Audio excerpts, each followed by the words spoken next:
Hello friends, welcome back to my YouTube channel. ಇವತ್ತಿನ ವಿಡಿಯೋದಲ್ಲಿ ನಾನು ಮನೆಯಲ್ಲಿಯೇ ರಸಂ ಪೌಡರ್ನ ಮಾಡಿಕೊಂಡು ಯಾವ ರೀತಿ ತುಂಬಾ ಟೇಸ್ಟಿಯಾಗಿ ಹಾಗೆ ಹೆಲ್ತಿಯಾಗಿ ರಸಂನ ಮಾಡ್ಕೋಬೋದು ಅಂತ ತಿಳಿಸ್ಕೊಡ್ತಾ ಇದ್ದೀನಿ.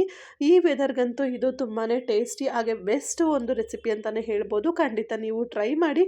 ಹಾಗೆ ರೆಸಿಪಿ ಇಷ್ಟ ಆದರೆ ಲೈಕ್ ಮಾಡಿ, ಶೇರ್ ಮಾಡಿ, ಕಮೆಂಟ್ ಮಾಡಿ, ಚಾನಲ್ ಸಬ್ಸ್ಕ್ರೈಬ್ ಮಾಡೋದನ್ನ ಮರಿಬೇಡಿ.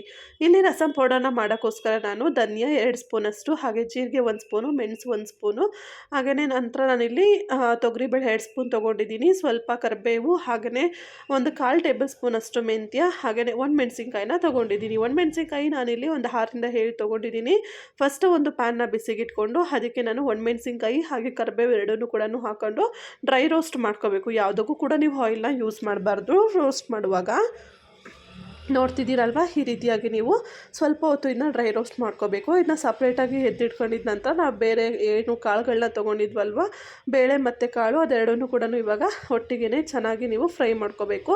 ಈ ರೀತಿ ಫ್ರೈ ಮಾಡುವಾಗ ಸ್ವಲ್ಪ ಲೋ ಫ್ಲೇಮಲ್ಲಿ ಇಟ್ಕೊಂಡು ಫ್ರೈ ಮಾಡ್ಕೊಳ್ಳಿ. ಅವಾಗ ಯಾವುದು ಕೂಡ ಸೀದೋಗಿರೋ ಥರ ಅನಿಸಲ್ಲ. ಹಾಗಾಗಿ ನಂತರ ಎಲ್ಲನೂ ಕೂಡ ಆದಮೇಲೆ ನೀವು ಪೌಡರ್ನ ಮಿಕ್ಸಿ ಜಾರಲ್ಲಿ ಹಾಕಿ ಪೌಡರ್ ಮಾಡಿಕೊಂಡ್ರೆ ರೆಡಿಯಾಗೋಯಿತು. ನಂತರ ಇಲ್ಲಿ ರಸಂ ಮಾಡೋಕ್ಕೋಸ್ಕರ ನಾನಿಲ್ಲಿ ಒಂದು ಪಾತ್ರೆನ ಇಟ್ಕೊಂಡಿದ್ದೀನಿ. ಅದಕ್ಕೆ 1 ಸ್ಪೂನ್ ಎಣ್ಣೆ ಹಾಕಿ ಸ್ವಲ್ಪ ಸಾಸಿವೆ ಹಾಗೆಯೇ ಕರಿಬೇವನ್ನ ಹಾಕ್ಕೊಂಡಿದ್ದೀನಿ. ಅದೆಲ್ಲನೂ ಕೂಡ ಚಿಟಪಟ ಅಂತಿದ್ದ ನಂತರ ಅದಕ್ಕೆ ನಾನು 1 ಮೆಣಸಿನ್ಕಾಯಿನ ಹಾಕ್ಕೊಂಡು ಹಾಗೆ ಬೆಳ್ಳುಳ್ಳಿನ ಹಾಕ್ತಾಯಿದ್ದೀನಿ. ಬೆಳ್ಳುಳ್ಳಿ ತುಂಬಾ ಚಿಕ್ಕದಾಗಿರೋದೆ, ಮೀನ್ಸ್ ನಾಟಿ ಬೆಳ್ಳುಳ್ಳಿನ ಹಾಕ್ಕೊಂಡಿದ್ದೀನಿ. ಹಾಗೆ ನಾನು ಹುಣಸೆಹಣ್ಣಿನ ರಸಂ ಮಾಡ್ತಾ ಇರೋದ್ರಿಂದ ಹುಣಸೆಹಣ್ಣನ್ನು ಒಂದು 10ರಿಂದ 15 ನಿಮಿಷ ನೆನೆಸಿಟ್ಕೊಂಡಿದ್ದೆ. ಅದ್ರ ಹುಳಿನ ತಗೊಂಡ್ಬಿಟ್ಟು ಇವಾಗ ಹಾಕ್ತಾಯಿದ್ದೀನಿ.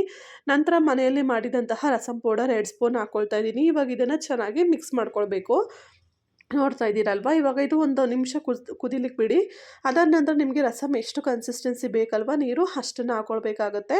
ಅದಾದ ನಂತರ ಸ್ವಲ್ಪ ರುಚಿಗೆ ತಕ್ಕಷ್ಟು ಉಪ್ಪು ಹಾಗೆ ಚಿಟಿಕೆ ಅರಿಶಿನ ಪುಡಿನ ಹಾಕಿಬಿಟ್ಟು ಚೆನ್ನಾಗಿ ಒಮ್ಮೆ ಇದನ್ನು ಮಿಕ್ಸ್ ಮಾಡ್ಕೊಳ್ಳಿ. ಇವಾಗ ಕುದಿಲಿಕ್ಕೆ ಇಟ್ಟರೆ ರಸಂ ತುಂಬಾ ಟೇಸ್ಟಿಯಾಗಿ ರೆಡಿಯಾಗಿರುತ್ತೆ.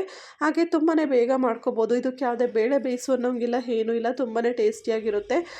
ನೀವು ಕೂಡ ಒಮ್ಮೆ ಟ್ರೈ ಮಾಡಿ, ಹಾಗೆ ಹೇಗಿತ್ತು ಅಂತ ಹೇಳಿ. ಹಾಗೆ ನಾನು ತೋರಿಸಿದಂತಹ ಈ ರಸಂ ಪೌಡರ್ನ ನೀವು ತುಂಬ ದಿನಗಳ ಕಾಲ ಫ್ರಿಜ್ ಇಲ್ಲದೆ ಇದ್ರೂ ಕೂಡ ಆರಾಮಾಗಿ ಸ್ಟೋರ್ ಮಾಡಿ ಇಟ್ಕೋಬೋದು. ಖಂಡಿತ ಒಮ್ಮೆ ಟ್ರೈ ಮಾಡಿ. ಹಾಗೆ ರೆಸಿಪಿ ಇಷ್ಟ ಆಗಿದ್ದರೆ ನಮ್ಮ ಚಾನಲ್ನ ಸಬ್ಸ್ಕ್ರೈಬ್ ಮಾಡ್ಕೊಳ್ಳಿ. ಹಾಗೆ ವಿಡಿಯೋಗೆ ಲೈಕ್ ಆ್ಯಂಡ್ ಶೇರ್ ಮಾಡೋದನ್ನು ಮರಿಬೇಡಿ.